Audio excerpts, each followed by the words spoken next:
trust. So thank you for the opportunity to come in and speak to you. So Bikeability it's an interesting time. I'd like to say that we're not going to talk about politics tonight, but clearly there is a very big political moment on the horizon for all of us. And the walking and cycling agenda has become increasingly more toxic across the last 18 months, particularly under the current government. But I'm also delighted to really say that Bikeability continues to be the shining positive beacon of hope and politically very consensus. Let's make sure that no child leaves school without cycling in this space. So Bikeability has definitely been a great shining moment for the whole of government. So I'll let Andy carry on, and I'll just keep talking and kind of run you through while we get some pretty pictures of children up. But so Bikeability is achieving great things. We started, as you all know, in 2007, and then the trust came into fruition into 2017 to take this on for the Department for Transport and now Active Travel England. It's quite staggering to think of the numbers and the achievements. So we've just tipped over the 5 million. So I know this was advertised as 4 million. It's actually 5 million children now. We've trained since the inception of Bikeability, and we'll be going into we might get up to around about 6 million by the end of April 2025, all being well with the funding. So it's an absolutely staggering amount of children. We've got a record £50 million of investment to cover us from this last financial year, so the 23 to 24 financial year, to take us up to April 2025. So that £50 million of investment will fund another million children in this period. And there you go, Andy, I can see it now for you in this space. So brilliant. We are up and running. Fantastic. Well done. In this place. Sorry about that. There we are. Okay. Fantastic. So yeah, 5 million children currently, a million more we will be looking at in this next 2-year period. But there was lots of concerns that we had about who was getting Bikeability. When I first joined the trust, it was something that the trustees at the time were absolutely massively concerned about as well. So not only can we do an awful about where children are getting Bikeability, but I've now got access to real-time data, and we've changed the funding landscape to make sure that children with special educational needs and disabilities, children without access to a cycle in low-income households, and children from minority ethnic backgrounds are much more likely to get Bikeability. We're now pretty much in line with national statistics on Bikeability, so there are no longer so many barriers for children to take part. The big challenge for us over the next 12 months is instructors and instructors' numbers. We've got a fantastic and amazing team. You'll hear from Kate later, around about 2,000 actively delivering out there in the field. But we need another 500 minimum in the next few months to join us. And I hope that's an area where you can consider to help to support, get more instructors in and support us. And we hold the register, and we also run the qualification, the Ofqual Level 2 Award in Instructing Cycle Training. We've got a great recipient of training providers, and I just had to let the cat out. Excuse me. It's that time of the night where she's like, I need you to open the door for me. And we're funding all highways authorities in England, as well as working with Wales and working for Transport London. So if you go on to the next slide for me, Andy, and we'll rattle through some pretty quick for you now. So we've got all of our share. So, but it is backed by that £50 million worth of investment, and we have really set a new target for all local highways authorities to make sure that by the end of primary school, 80% of children have been offered a Bikeability Level 2 course, so getting them out on the road, and that's a stretching target that we set them last year. This is owned by the government. This is not the Bikeability Trust's programme. This is the Department for Transport and Active Travel England's programme. But we've significantly done more with Department for Education over the last 18 months. And I will not stop until we are absolutely make sure that Bikeability is, as swimming is a statutory entitlement for children, because it is a life skill and a life-saving skill. So whilst we are recommended by the department on their programmes, we're the most mentioned organisation in the school sport activity and action plan. This needs to be a statutory target by the end of primary school to enable us to reach every child in the future. And if you go on to the next slide for me, Andy. So I'm sure you know the programme, but it's age, stage and a progressive programme. So we start with our balance courses in reception through to learn to ride, learning those basic control skills up to our level 1 programme on the playground. So starting to introduce the 4 key skills in bikeability through to on the road to make sure that children can cycle with independence and confidence, through to our level 3 programme dealing with older teenagers in more complex and urban traffic environments. And we've reviewed recently all of the training courses and the materials that we give our instructors. So if you go to the next slide, we've just finished a massive piece of work, a programme of work on completely rewriting all of the cycle training delivery guides, including a whole series of activity templates and videos and good practice for our instructors so they can see exactly how we at the Trust would expect the teaching to be taught. And we've just completely rewritten and redesigned the actual instructor training as well. So in the past, it was a 4-day practical training course. It's now 3 days with a day of e-learning and then a whole series of resources. And if you're interested in some of the resources, you can see them and see the links. And this can go out afterwards to all of your members so they can dig down into those. So a really fantastic new set of resources that are fit for the future of bikeability in this space. And if you go to the next slide, we'll do these two very quickly, these next two, Andy. So you know already, but just to remind you, Bikeability is an evidence-based proven programme. So children are safer on the road, so much more able to judge, perceive and avoid risks. They are more likely to cycle once they've done Bikeability. And we know really critically, we've got the public support and parents and carers have a confidence in the product that we're giving for their children. And I was really worried when we did some YouGov polling to see that only 14% of parents feel confident to teach their child to cycle on the road. So it strengthens the case for Bikeability professional instructions, but it's a real concern that parents are not feeling confident enough to be able to support their children, and we've got plans to address that. So if you go to the next slide, I'm sure I've probably heard, and I'm sure at Cyclops you've talked before about cycling obviously being the miracle cure. You give me a policy area, I will give you an evidence-based example of why cycling and bikeability can absolutely create an impact in that space. So whether it be physical health, mental health, carbon reduction, or the economic benefit, we can work across a range of policy areas to prove the impact of embedding those early cycling habits in children and supporting parents and carers to continue for their child to be able to cycle in this space. And then if you go to the next slide, but I wasn't, we weren't going to rest on our laurels with evidence that we've got from other research. We needed to also demonstrate much more the effectiveness of bikeability. So we've launched a brand new theory of change, evaluation framework, and a whole series of data collection tools which enable us to capture real-time data on the effectiveness of bikeability. And if you go to the next slide, Andy, this gives you a very high level overview. So at the moment, we were capturing data very sporadically with our local teams who were doing a fantastic job, but now we're doing it moving forward in a much more coordinated way. So we will have children's data telling us on how they feel, so through a rider hands up survey, how confident they feel on the roads, how safe they feel post training and how much they enjoyed the training. We'll have parent carer data that goes before when they consent to doing bikeability and post the training on how much they cycled frequently with their children beforehand. Has that then changed as a result of having bikeability? And then how their child is feeling confident to cycle post there as well. And then we also do a whole series of other work with our training providers and making sure that we've got the right data coming in. So if you follow on to the next slide.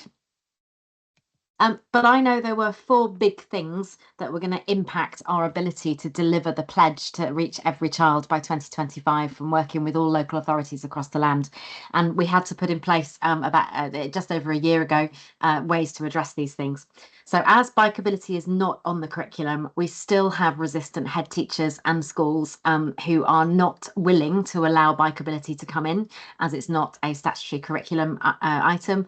We've got head teachers who tell us, we're too worried that there is no safer routes to school outside our school, therefore we're not going to encourage cycling to school, or we don't have storage for cycles. We get a whole range of reasons why some primary schools will not allow us to get in, and that's why we've been working with DFE and we're running an education campaign with the department currently to encourage those more resistant schools to allow us in. We also know instructor capacities is a really significant issue. So to reach all of those children, I need another 500 instructors minimum. We've got bursaries available, but that wasn't the only way we were going to reach those pledge. So we've designed a whole new program that I'm going to go in and tell you about, which is our Get Cycling in Schools program.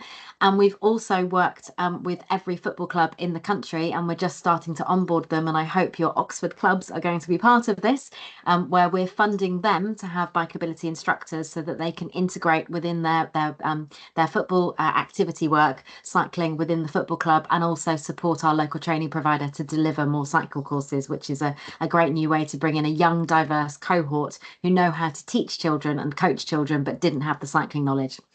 And then we know we need to do much more with parents. So that stat is going to stick with me for a very long time, about 14% of parents feeling not confident. We've got to combat the culture war in the press, the parents holding the keys to the bike shed and not wanting to encourage their children to cycle. And then the final one was the access to cycles point. So this was a real concern for us, and we've started to see, and you will have seen, the largest ever drop in new cycle sales have been recorded in the last 12 months through the Bicycle Association. So we got ahead of that one, and we've funded local authorities to have their own fleets of cycles, which last year alone were used for 19,000 courses in bikeability to make sure that no child doesn't get access to the opportunity to get on bikeability. But it still breaks my heart that we have to take those bikes at the end. So our next phase of our charity mission will be making sure that we can leave cycles with the children for the future, is a really core part of what we'll do next. Just to give you an idea of coverage across nationally, so if you go to the next slide, Andy, you'll be able to see data from the last financial year that's just finished. So that's the percentage of schools in regionalised basis that had bikeability. So that's just primary schools, not the secondary schools, and the percentage that didn't receive a course.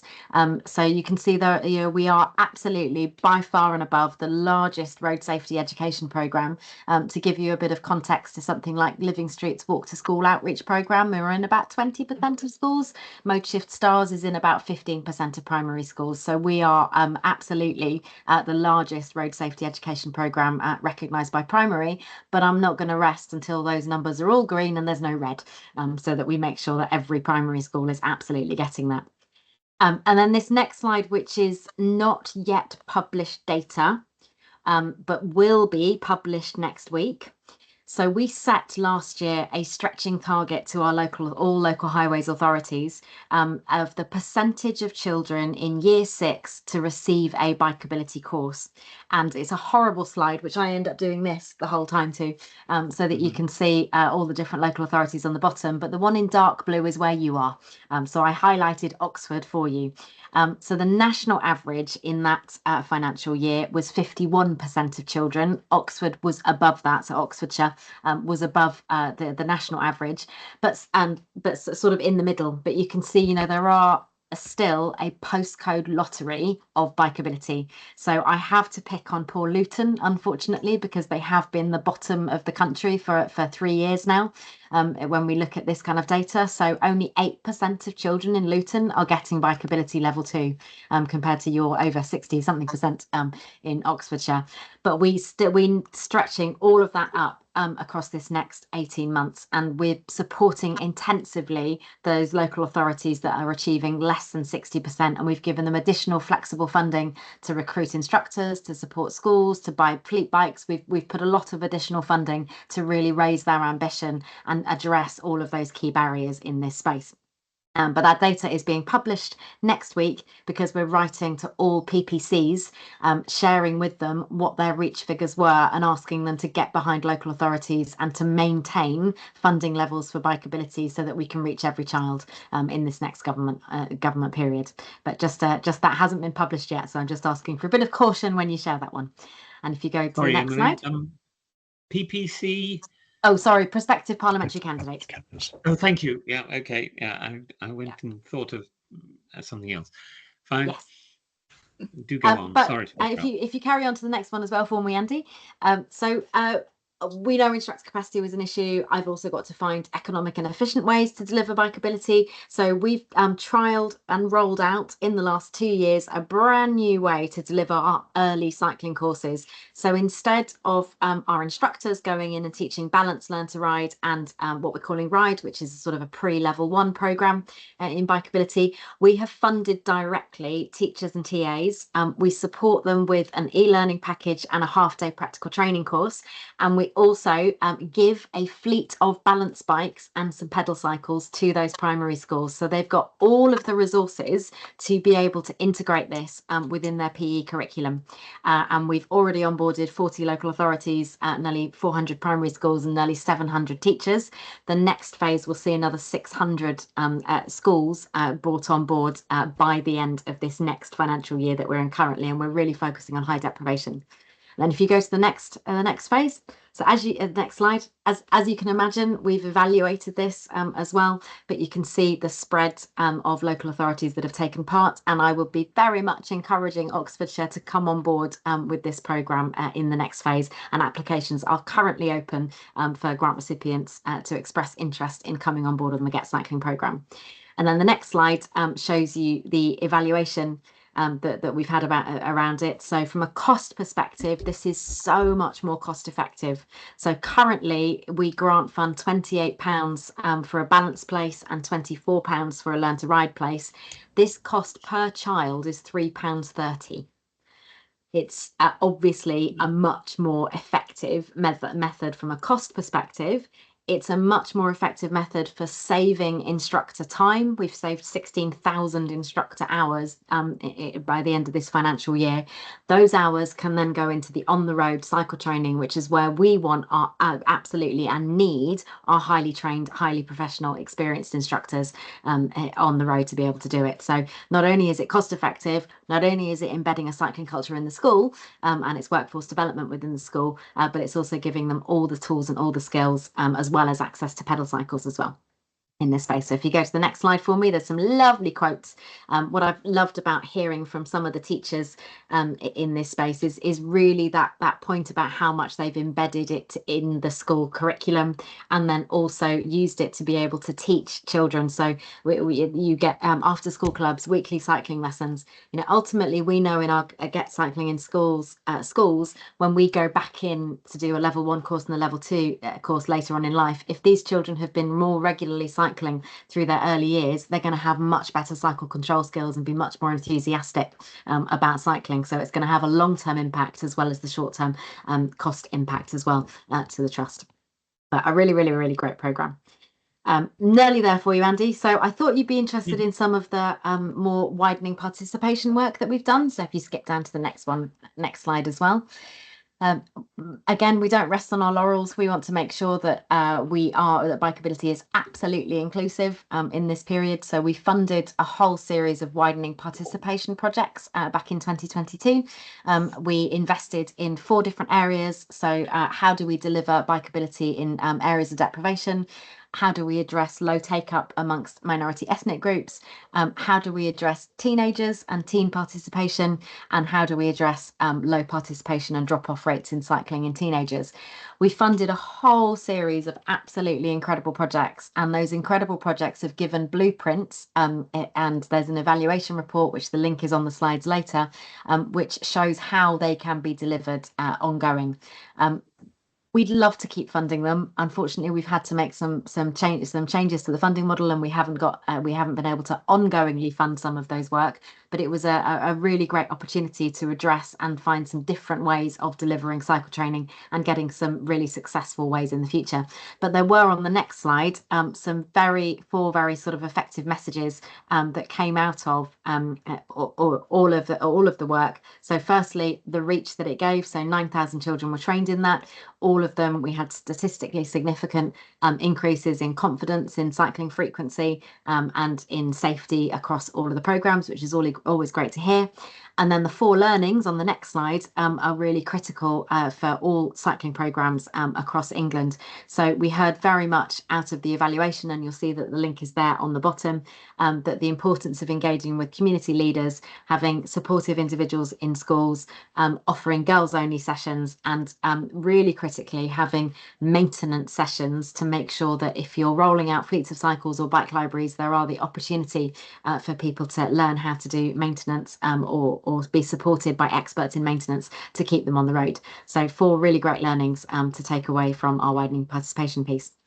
Then I've just got 2 more areas for you to just run you through really quickly. So I mentioned that there were 4 issues impacting our ability to reach every child. One of those is parent-carer attitudes. And we really have had to change the way, and we wanted to change the way that we engage and talk to parents. And I wish I could click on the link and share screen to get you up the Bikeability Club test site, but hopefully you'll be able to go on there. So I'll just explain it to you instead. So at the moment, we give out a certificate and we give out a badge to a child. At the end of their course. We did research with parents, and only 2% of parents were bothering to look at the certificate and see what their child had actually learned on bikeability. It was one of those things that was brought home, left in a bag, and not actually looked at. So we thought, right, we need to digitize this, and we need to give parents much more effective information about what their child has actually learned on bikeability. We do have paper-based options for parents who are not digitally enabled, but what you'll see on the right-hand side is when a child then comes home, they still get a physical certificate, and that just says their name, congratulations, you've taken part in Bikeability Level 2. There's a QR code on the bottom. The parent scans the QR code and it takes them to their individual child course report on the website. So it's not something that it's just for that parent, for their child. It's very personalised to their child. That's why I would have loved to have shown you that bit, and builds up a digital course record for their child. So the top 2 pictures where you can see it says "Hey Rider." It won't say "Hey Rider" for that individual child. It will say "Hey Andy, here's Alison's report for level 1." So it will be absolutely personalised to you as a parent and you as a child. It shows the activities that your child has undertaken. And then if you see where it says completed, it will say the instructor's view on whether or not the child did that on their own or they need a little bit more practice and help.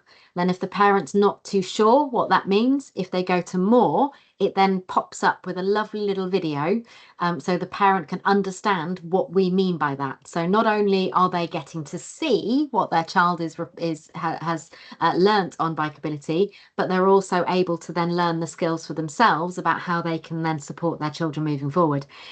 But we're also not naive enough to know that parents will go on and do this themselves. If they're not reading the certificate that goes in, do they want to go down a digitized route? So we're incentivizing that for parents. So we're putting on a whole series of other activities for them to do with their children, digital badges that they can earn, and then rewards that they can earn as well. So we've got around about 30 corporate partners coming on board over the next 6 to 9 months who are going to give out discounts and opportunities to parents. So I think if you look on the middle bottom, it's a bit too hard to see on screen possibly, but you might be able to see a 4th badge along says Savlon. That will bring up a free Savlon. So you go in, redeem it in store. So you earn the badge for cycling, and then you can go in and get some free Savlon. We've got NatWest as a headline partner. So NatWest Rooster, which is a kids pocket money card free to NatWest customers. You get a £5 free on NatWest Rooster coming through Bikeability as one of our headline sponsors. So a way for us to have a continuing engagement with parents, but also a continuing engagement to help them to support their child to go on to cycle, maybe even become an instructor, or maybe even support the trust with donations so we can grow our work. So a lot more engagement with parents and carers, and that is it's in the final pilot testing phase, and then we are starting to onboard all training providers, and the majority of training providers will be onboarded on the new Bikeability Club by October this year. So really building in much more effective journey for parents and information. And then the final bit is the final piece from me is our innovation work. I think I've said it 3 times now. I don't rest on my laurels, but we've got 4 big innovation projects that we're doing currently. So we're launching, and we've trialed a brand new immersive reality way of training children. So we've tried this in a variety of ways already, where we've gone in with cycles on turbo trainers and used virtual reality goggles. quite expensive to deliver that, but really effective. So now we're trialing a brand new way with iPads. And if you can take the time to have a look at the YouTube video, which is only about 2 minutes long, we had the first test of that session last week. So you could do an entire class with a set of 30 very cheap iPads, and it's real footage taken for children, and then it's all gamified, and they're able to really learn about the 4 key skills, and retention of knowledge is coming out quite strong out of that program. The second big one that we've done in the last few years is driver education. So cycle savvy driving, which was a pilot project with approved driving instructors. This was going to be ongoing funded by Department for Transport, but with cuts to active travel funding, this became a casualty, unfortunately, for ongoing funding. But the Trust is taking that one in-house fairly soon, and we will be considering an extension to learner drivers in the future. So we're looking to reactivate cycle savvy driving, but driver education is a big priority for us. The third one is delivery rider training. So we are in very, very close to launching by the autumn, and we are working with the delivery companies on this. So for an e-learning product, and then a referral into face-to-face training for delivery riders in and across the UK and potentially globally as well. And that will cover everything from what is an legal electric assist pedal cycle and how to cycle to the national standards. And we'll be launching that one in autumn. So a very, very, very big piece of the work that the Trust has taken on. And we've taken that on. That is not funded by government in any way, shape or form. We're funding that ourselves and working with the delivery companies. And then the final one is our virtual reality tool funded by the Road Safety Trust. So not only have I told you about Bikeability Club and the great new journey it gives for parents, but we're taking that on another level with a whole series of quizzes and tools to really embed that learning and knowledge around the national standards for parents and carers, and that will all be launched in the autumn. Then the very final bit for me, and then I'll draw breath and allow Kate to tell you about all the amazing work that's being done in Oxfordshire. I was delighted to come down and do a visit this year. I'm really focused on the next government, have been focused on the next government for some time, making sure that bikeability is not a casualty of any expected reductions in public funding. We're really focused on maintaining the funding levels for every child. We've demonstrated the effectiveness of that schools programme. We're pushing for additional funding to fund more schools, particularly those in high area of deprivation. We're supporting our colleagues at the Bicycle Association and our partners to zero rate VAT on children's cycles as a manifesto ask. And we absolutely want adult cycle training to come under the administration of the Trust, because there is only one set of cycle trainers and they sit with us, but yet no one is looking after the quality and really looking at the impact of adult cycle training. And for me, that one is a game changer, and it needs to come to the Trust so that we can give the same lens of quality that we have done for children's cycle training to make sure that adult cycle training can sit with Bikeability as well, but under a new brand. So that is my quick update for you, Andy, if that sounds okay. Gosh. I think I was slightly over time, but hopefully you'll forgive me with the tech issues. Oh, well, exactly. Well, thank you, Emily. Goodness. I mean, as you say, there's no resting on your laurels. In June last year, and a formidable amount of work has gone on since, and it's most impressive. And Emily, I think one of the loveliest projects is the virtual reality one. And I just wondered if, while waiting for Kate's slides, you just expand on that a bit. Yeah, so one of the issues that we were thinking about is how do you engage teenagers particularly, and is there a need for a different product to go into schools, particularly in secondary schools? We find it very hard to deliver our level 3 cycle training. It's a 1-to-3 instructor ratio. We need 3 hours.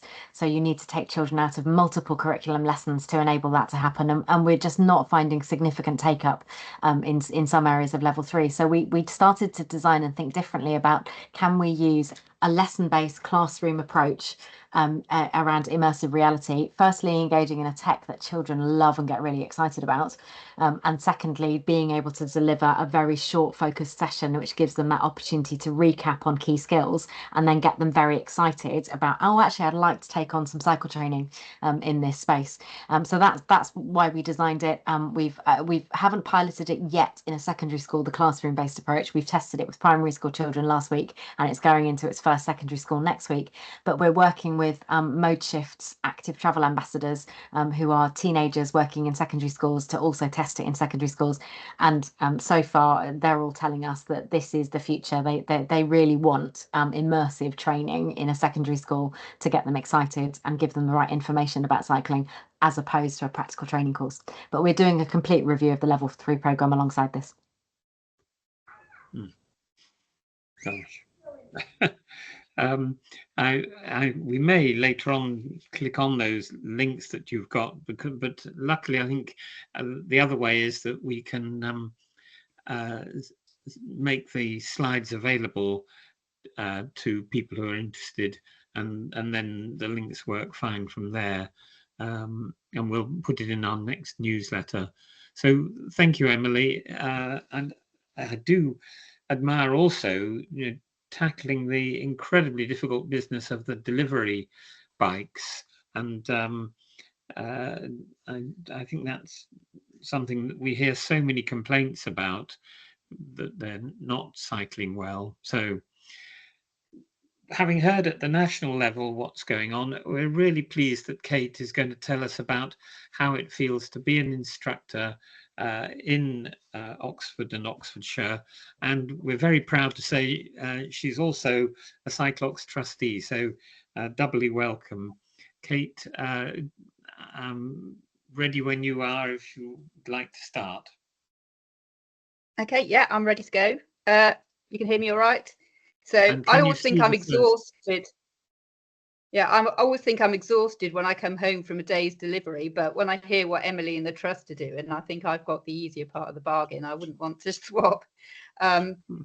You can see it as an instructor, the amount of work. I've been an instructor for 4 years. You can see the amount of work that Emily and the team have done to change bikeability in that time. We feel really supported. The whole organisation is professionalised. I'm just about to be a tutor as well, so the whole instructor training program that they've rewritten is amazing as well. It's we just need to find people to come in our courses now. We'll be producing fantastic tutors. So if I can have the next slide. All of mine are just pretty pictures and no words.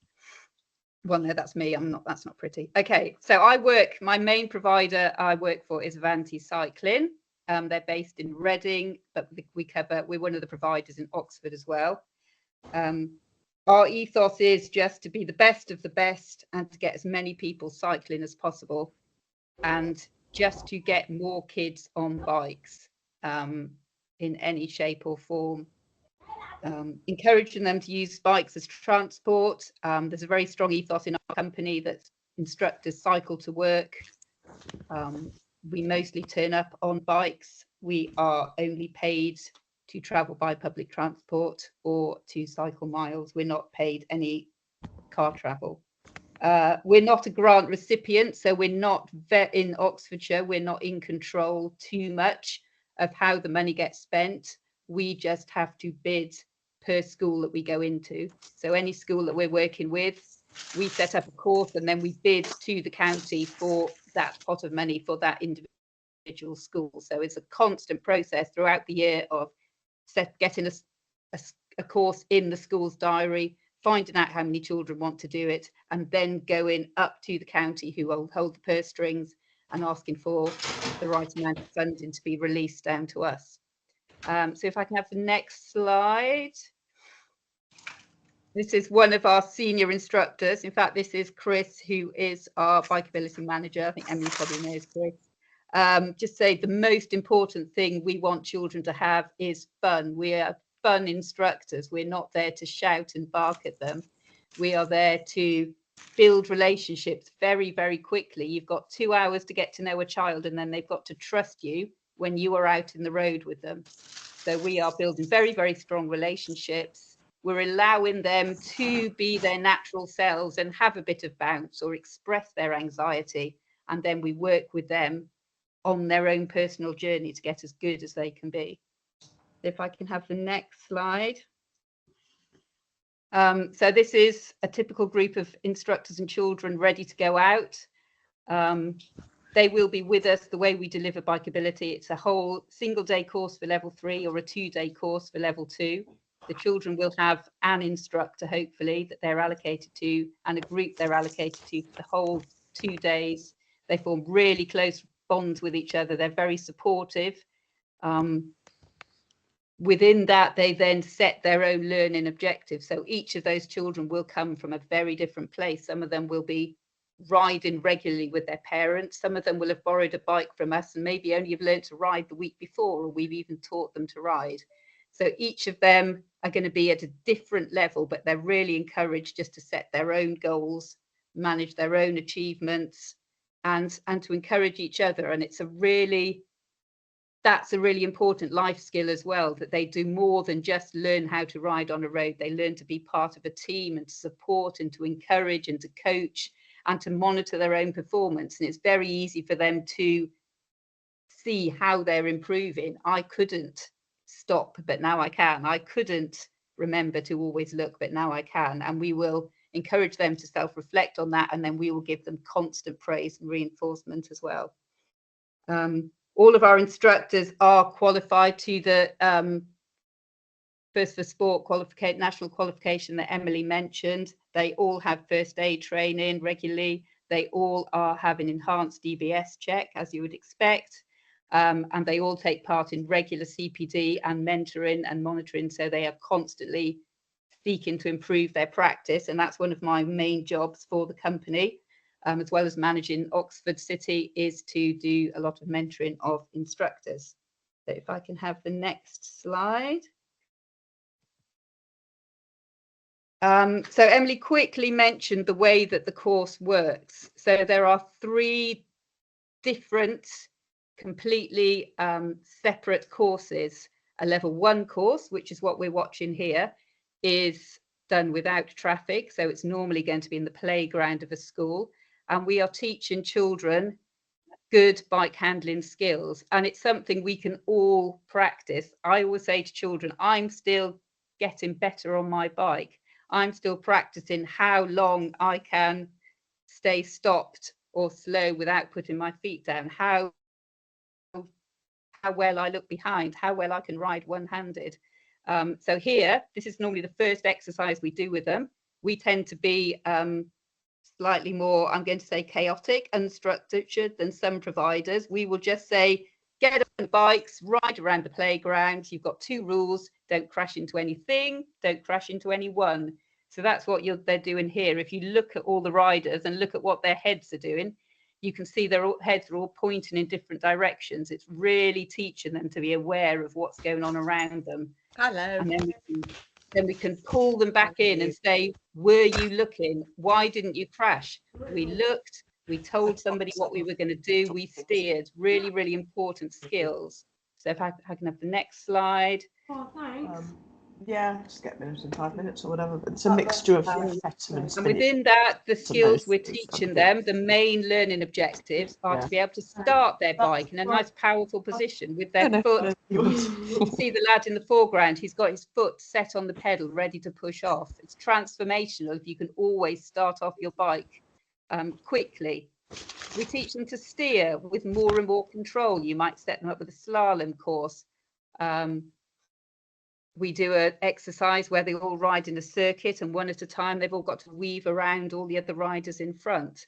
Again, we teach them to pedal really securely, and most importantly, we teach them to stop, 2 brakes, really securely, really quickly. If we have the next slide.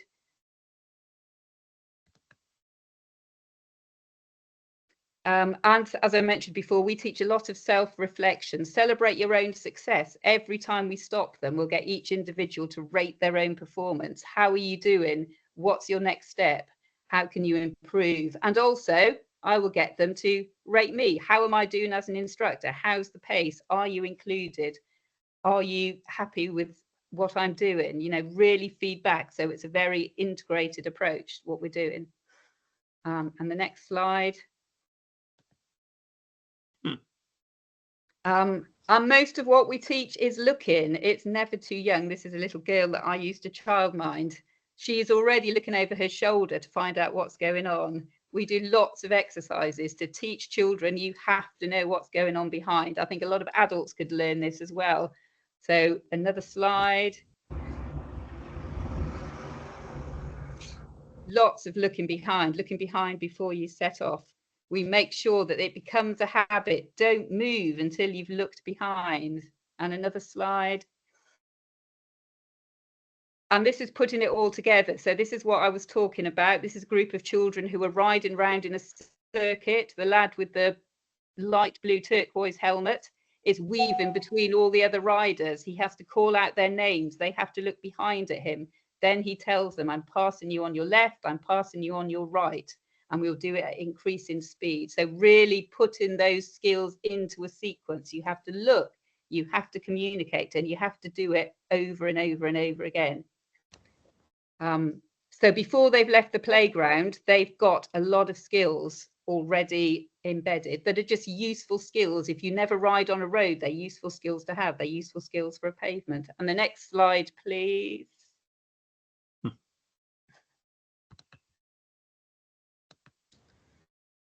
And then we go on to level 2. So level 2 is taught on roads. There's 2 different ways of teaching. You can teach where you take the children to set pieces of road and teach them one maneuver at a time. So here we could have got the children off a bike and then taught them, how are you going to pass that parked car in front? What's the sequence? Look behind, work out who's got priority, work out if there's anyone you communicate with. And once they're proficient at passing a parked car, some people might teach them at junctions, how to turn left out of a junction, right out of a junction, left into a junction, right into a junction. At Avanti, we do something called experiential learning. We're the sort of pioneering company for delivering this way. So that's me riding behind a group of children. They will have been given some instruction on the best position in the road, and then they just ride. And they might ride for 10 minutes with some reminders, and then they'll be pulled in and we'll evaluate how much of the key skills that Emily was talking about have you applied to your training. What's your next step? Great, let's go riding again. If we can have the next slide.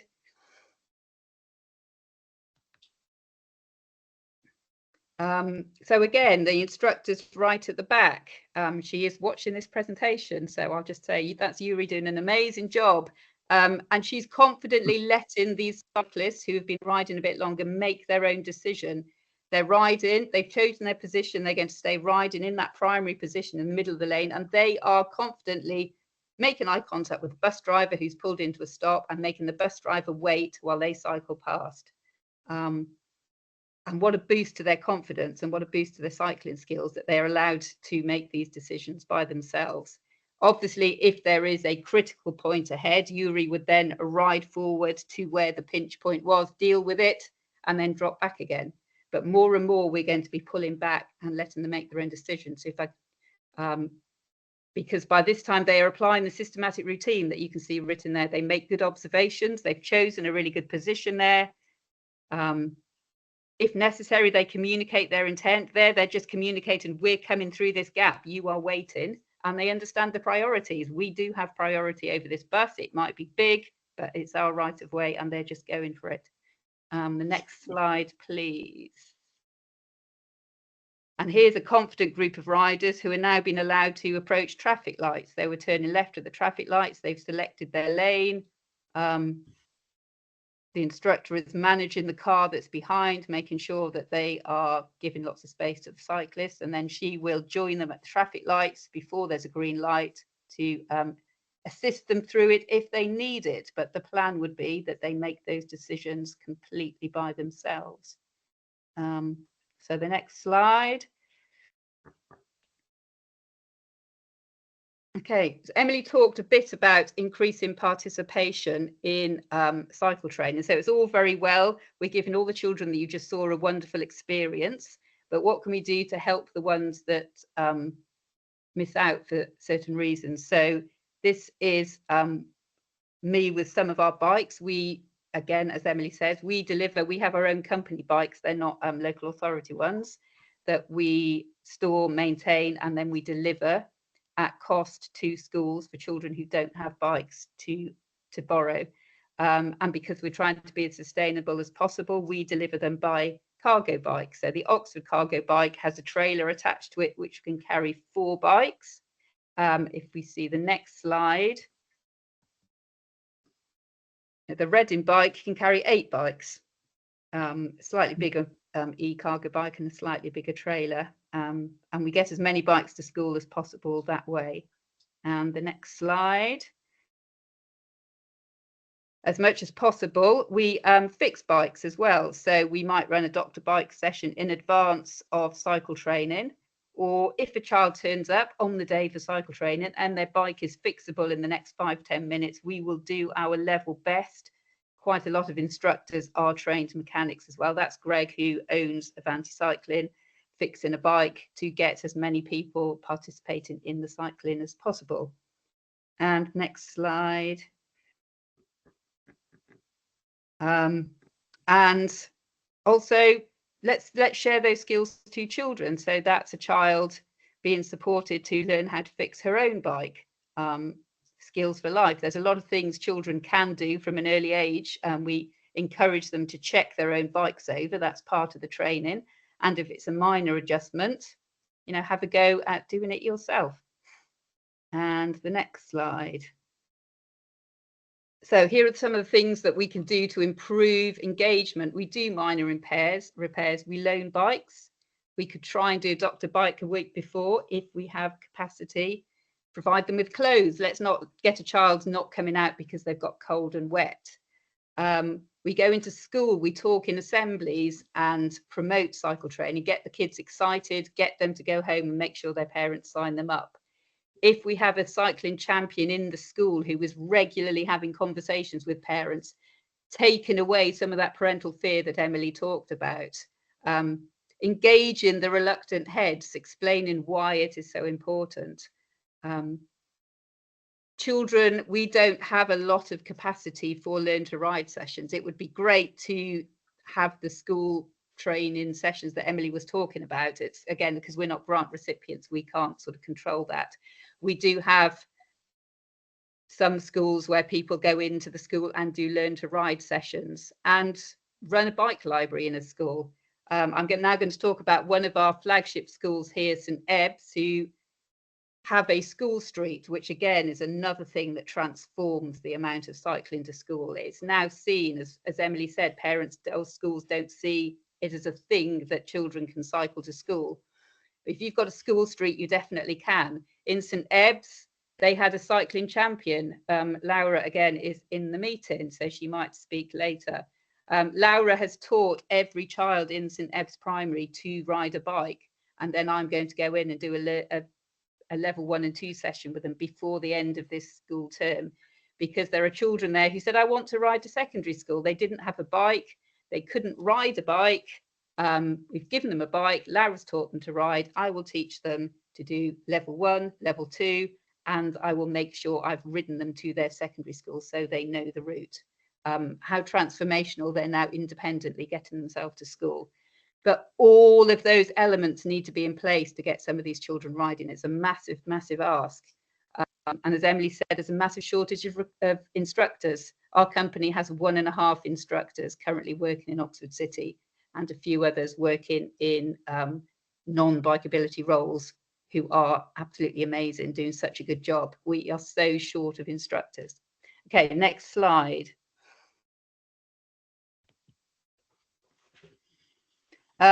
So a final bit, why do I love my job so much? It's great to get all these children riding. It's great to have all these facts and figures, but great bikeability does so much more than that. So I'm really quickly going to share 3 stories with you. So if I can have the next slide. This is Natalie's story. Natalie, I trained, that isn't Natalie, that's just a photo. But Natalie, I trained a few weeks ago at level 3, having trained her the year before at level 2. She was a tiny year 6 child. She was so nervous. She'd signed up, but she didn't want to ride on a road. She didn't want to be near a car. She was petrified, but she gave it a go. I think Natalie's a child who's nervous in life a lot. Her natural instinct is just to say, no, I can't do this. She came out with us. We took it very, very slowly. We went on very quiet roads.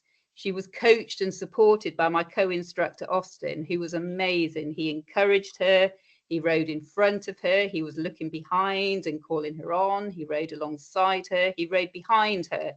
He modelled what she should be doing, and slowly her confidence grew. We had a 2-hour session. By the end of the first hour, she said, yeah, I'll come on that slightly busier road with you. And she was being passed by buses. She was maintaining primary position. She suddenly found out how much fun it was to ride in primary position, look behind at a driver and keep them there. Whoa, power. After 2 hours, we were approaching a very busy roundabout. We were in the cycle lane. She looked ahead. She saw a queue of cars waiting to get onto the roundabout. She said, I think I'm going to merge into the traffic here, Kate. I said, fantastic. She looked over her shoulder. She picked up a bit of speed and she merged into a flow of traffic before she got to the roundabout. And then she went round a busy roundabout. Absolutely amazing. She came back buzzing. We told the teacher, we told the head, we told mum. She can take that with her for the rest of her life. And all of them know her story now. Natalie, you can do things. You thought you couldn't, but you can. So that's Natalie. The next story is Mason's story. Again, that's not Mason, that's my son Reese, who's a lot bigger and grumpier than that now. But Mason was disengaged from school. He truants a lot. He's excluded a lot. He'd given up on lessons. He's not achieving. His literacy levels are way below. He knows that school doesn't like him. He knows that he doesn't like academia. He really struggled with his self-confidence. And then he came out on Bikeability, and he is amazing on a bike. Unfortunately, his bike wasn't great. Nobody in his life can fix his bike. Mum's on her 4th relationship. Dad's in prison. He's had a terrible time. It's not an unusual story. So we loaned him a bike. We loaned him a really good bike for the course, and he made massive progress. We ignored all the slight behavior issues and we praised him up because his riding was amazing. So by the end of the course, it was the first time ever he'd won a badge and earned a certificate and got to stand up in assembly, and everybody said he was amazing. But I wasn't satisfied with that. His teacher had been trying to fix up the bike with him. I tried to fix up his bike with him. But whatever parts we put on it, something else failed. And I felt so sad that he couldn't continue riding and putting his skills into practice. So the bike that Reese is on there had been outgrown by all my sons. So we took it and we gave it to Mason. And I now see Mason on a weekly basis cycling back home at the end of school. And he always waves. He always comes over and chats to me. He tells me what he's doing in school. Yeah, it's somebody, and it's not easy for teachers, I know, because they're in every day. Somebody has been able to invest in him and tell him he's really good at something, and told him that he's got good life skills. However bad school is, you've got a life skill that you can take forward. So that's Mason's story. And the next one is Austin's story. So you might remember that Natalie had Austin coaching her. I called him my co-instructor. He was amazing. Austin was another child on the course. He was 10. I taught on a Friday. My Monday group warned me about Austin. My Tuesday group warned me about Austin. My Thursday group warned me about Austin. And all the teachers warned me about Austin. He's so badly behaved. He's going to be terrible. I thought he won't be badly behaved on the course. I thought he'd be another Mason. I'll ignore the little niggly behaviours and I'll praise him, because I know he's going to be fantastic on his bike. Austin didn't have any niggly behaviours with me. He was totally amazing. He just drank in the information. He was with 2 weak riders and he was really good. He didn't show off. He stepped up, he coached them, he encouraged them, he supported them, he modelled for them. He gave me and Natalie the best afternoon of my life. And when we got back to school, we made sure we told everybody that. We told the teacher who cried. She went and told the head who cried. We went and Austin made sure I told his mum who cried. He was so proud that he'd had a good day at school. So next week, Greg, who you saw fixing bikes, who owns our company, and I are going back into that school, and we're presenting Austin with lots of anti-cycling merchandise and a letter of recognition and a job offer as soon as he's 18. If he wants to come and train with us, he's going to be amazing. Yeah, what a privilege to be able to go in and transform a young life in 2 days like that, or at least have a bit of an impact on it. So yeah, next slide. A little bit on level 3, which Emily's talked about. I love training children at level 3. We don't get to do too much of it. These are children at Didcot Girls' School. And I don't know if you can see, but they're approaching quite a busy roundabout. This is the one Natalie filtered onto when she did her level 3. But this is the transformational training. It doesn't have to be children. It could be for any age. But it teaches you to make an independent journey on any road. And it teaches you to be assertive, which is what we tend to struggle with as cyclists. We get close past because we're not quite assertive enough. These girls have looked behind them really early, made sure they are in the traffic flow, in front of the traffic flow. So by the time they get to a roundabout, they are totally in charge, in control of the traffic behind them. And all they've got to do is look for a big space. It's what's transformational. It allows children to make independent journeys, whether that's to secondary school, to visit friends, and then later on for life. As I said before, we work a lot with St Ebb's School in Oxford. Their secondary school, for those of you who know Oxford, is normally the Swan. They cycle all the way across town through Oxford, the centre of Oxford, to go to school every day, a 40-minute trip. But they do it so competently because we have trained them up to level 2. They've all had level 3 training, and they probably will have made that journey to school with us 3 times before they actually start in secondary school. So when I'm cycling into work in the other direction, I see massive groups of children cycling to secondary school, chatting, full of energy. And I'm sure the school would say when they get to school, they are better prepared to learn because they've ridden and they've had that fresh air and exercise and that sociable time with their friends, rather than sat on a phone in a car with an adult driving them. So this is the aspiration. Let's get as many children making journeys to secondary school as possible by getting good level 3 training for them. And the next slide. Okay, so bikes are there to make journeys. Let's just all think where our bike can take you. Where can our bikes take children who aren't riding at the moment? And where can we get decent chocolate ice cream, most importantly? And the final slide, just about the final one. And this is, again, is aspirational. What can we do? This is part of Cyclox's aim, I know, just to be able to allow people of all ages and abilities just to make a journey by bike. It's not that big an ask. As Emily said, cycle training, bikeability training is now for all ages. Everyone can benefit from it. I only got bikeability training when I wanted to be a cycle instructor 4 years ago. It transformed the way I cycle, which I really realised when I bombed down Kensington High Street the other day at 6 o'clock in the evening, very confidently merging into all the traffic flows, which I wouldn't have done before. So I would say to everybody, promote bikeability, try and get some bikeability training for you or your loved ones. It will just enhance your cycle experience so much. And Andy, I think that might be it from memory. I don't really remember. Brilliant. Oh, okay, yeah, there she is again. So thank you. And if you take one thing away from this, look behind. Fantastic. Well, thank you both. And I have to say that the 2 talks have been so complementary, the strategic and the sort of future-looking approach, but the incredible energy and enthusiasm that's going on at a local level. Very inspiring. And it's so lovely. We've also got 2 other trainers here, and I just wondered whether Yuri or Laura would like to say anything about their own experience. They're very welcome to unmute. Laura, are you? Shall I just unmute you? Oh, no, you. Yeah, I am. I think I'm Great. good. I was Yeah, just yeah, waiting well. for Yuri in case Yuri wanted. So yeah, no, really, really interesting, Emily and Kate. Thank you very much.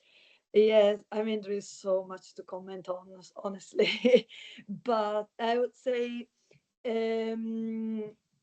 so you are part of the same vision, let's say. So what would you ask Kate to Emily, and Emily, what would you ask you to Kate to make your work even better and more successful?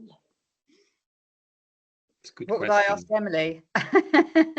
I would just thank Emily. I mean, Emily is sandwiched between us making big demands on her and having to go up to the powers that be and meet their key performance indicators. And I know the government are really pushing for every child gets trained at level 2, whereas we'd probably more be saying some people are never going to cycle, but can we have a bit of that money to train more people to cycle to level 3 and actually make journeys?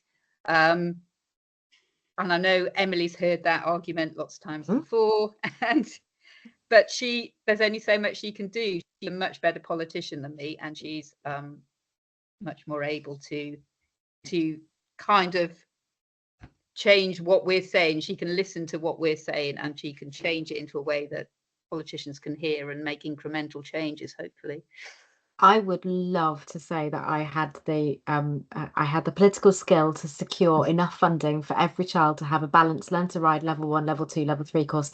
It's about £79 million we'd need, and we got 29 this year, which, you know, it's record investment. I think, what were we, Alison, when I came in? 12 million Bikeability was getting in 2020. So we've gone from 12 million to 29 million in the 5-year period, which is a significant rise, but we're not going to be able to get that 79 million, and definitely not with the way that public finances are in this space. So we had to take some difficult choices, but I'm in agreement with Kate and Avanti. Level 3 gets you to be a cyclist. Level 2 gets you to cycle, the skills to cycle. So we've gone for, let's get everyone the skills to cycle, because not everyone actually wants to be a cyclist and use. I'd love it if they did, but we had to make, you know, tough decisions to say, let's make sure we get everyone the opportunity and the skills to have enough to cycle, and keep focusing on how do we get everyone to become a cyclist in the future, including diverting them away from cars and becoming much more of a driver. But what would I say to everyone in the instructor community?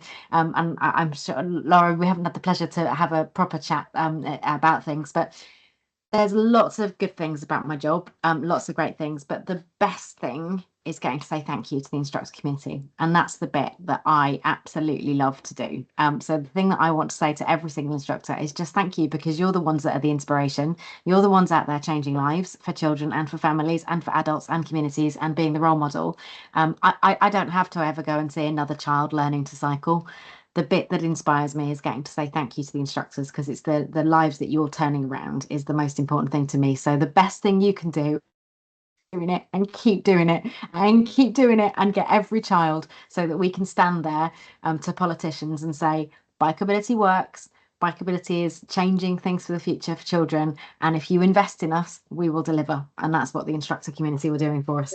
Can I be really cheeky now and say I've just been nominated for Instructor of the Year. I'm in the final 3. So Emily, if you want to vote for me, no, I know you can't. You've got to be impartial. I can't.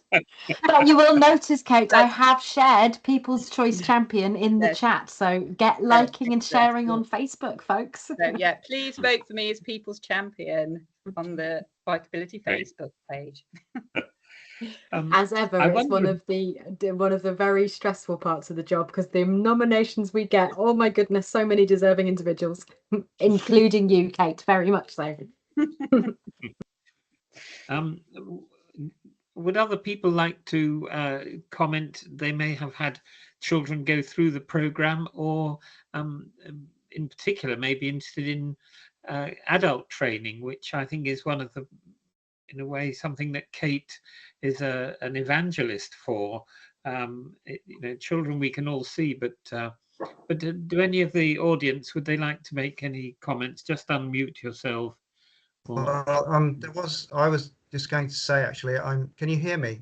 Can you hear me there? Yeah, yes. I'm also a bikeability instructor, and I'd just like to echo a couple of things that Kate said. Both the speakers were absolutely fantastic.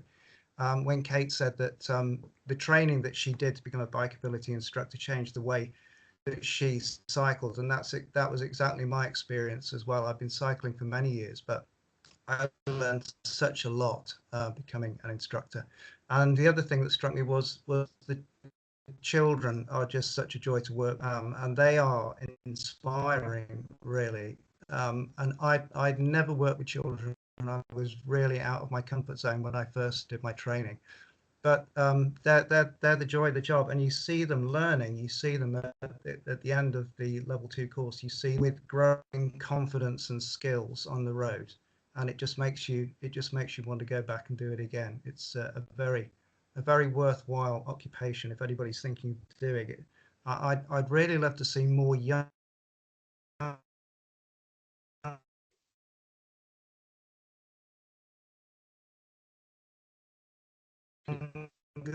people.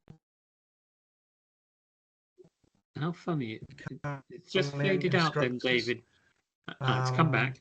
And I don't know how that would perhaps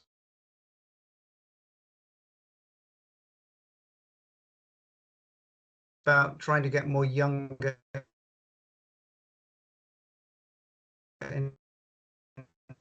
Oh, what a shame your audio's just gone a bit funny, but you're calling for younger instructors, really, which I think Can I jump in and respond on that one, because interested.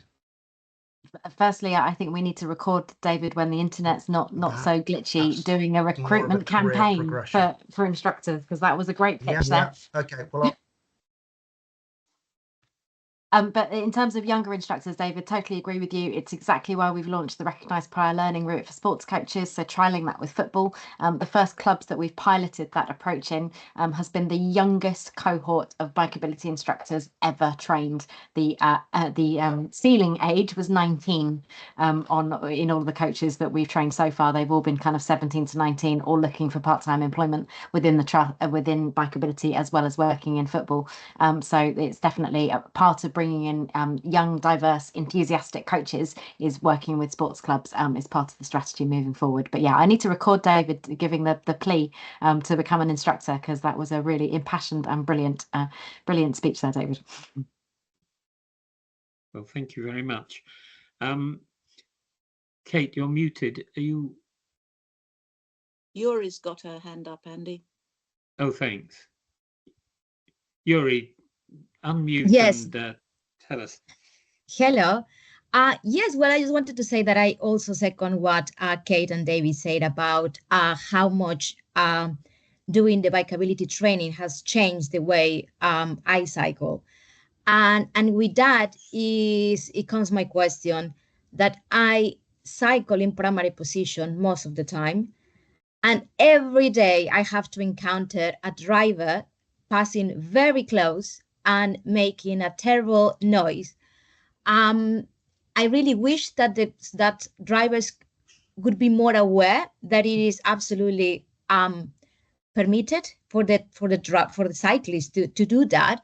I wondered if Bikeability has some sort of a campaign or a project to raise awareness on current drivers of why cyclists want to prefer to ride on primary position and why they shouldn't be overtaking so close. Yeah, so you're not alone in that experience. Absolutely, we hear it constantly. So the first thing is that we've been very vocal, as have other walking and cycling partners, that the government's highway code campaign and the changes on the highway code has been woeful, underfunded, and failed to land with the public. And they've done an incredibly poor job at communicating that. And that needs significant and serious investment. And we'll harangue the next set of government ministers when they come in to really increase that campaign in the future. But it's absolutely why we're wanting to take cycle savvy driving back to the trust. So that was funded for ADIs and for learner drivers, attitudinal change, really effective in what it did.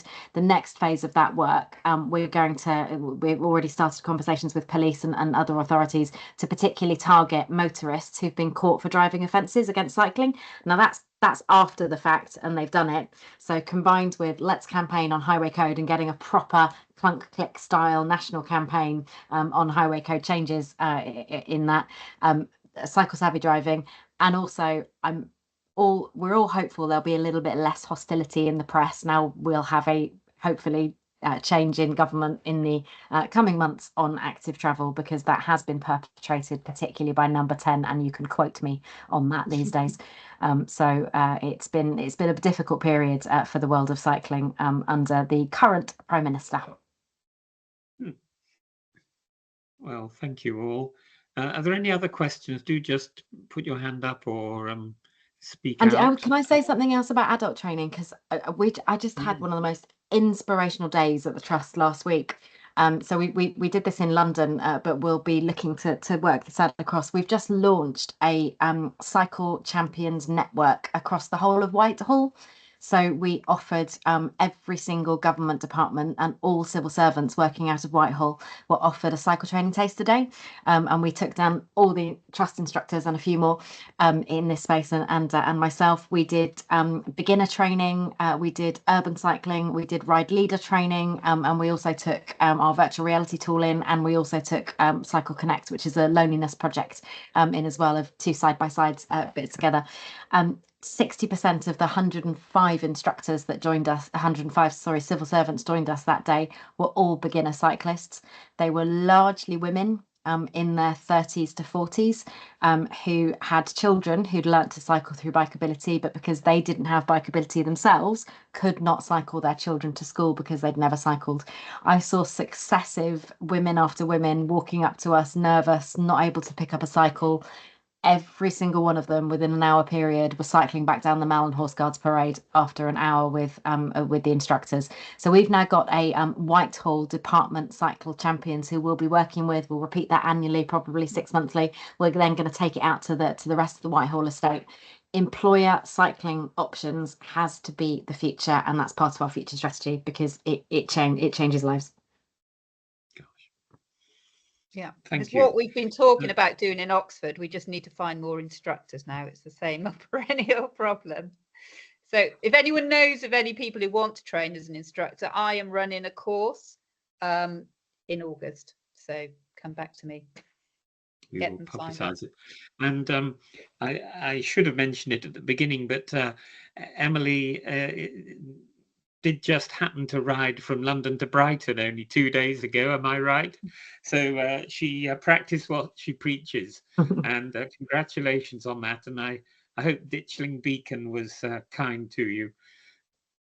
No, I was doing it on, so Frog have launched a brand new bike. So Frog cycles, absolutely amazing children's cycles, and they've worked out with. I'm quite short. Those of you who never met me, I'm the size of a teenager, and they've worked out that obviously a great market for small women. So they asked a small woman that they know to launch their new bike, the Frog 74. Amazing bike. Unfortunately, because it's the only one in the country at the moment, the gears seized up halfway through. So Ditchling Beacon was very hard because I couldn't get into a low gear. But my husband did it with me as well. So that was his first ever time of doing London to Brighton. He loved it, and he's already going, we're doing it next year, right? We're doing it next year. Oh, great. Well, that's fantastic. Thank you all for coming along, and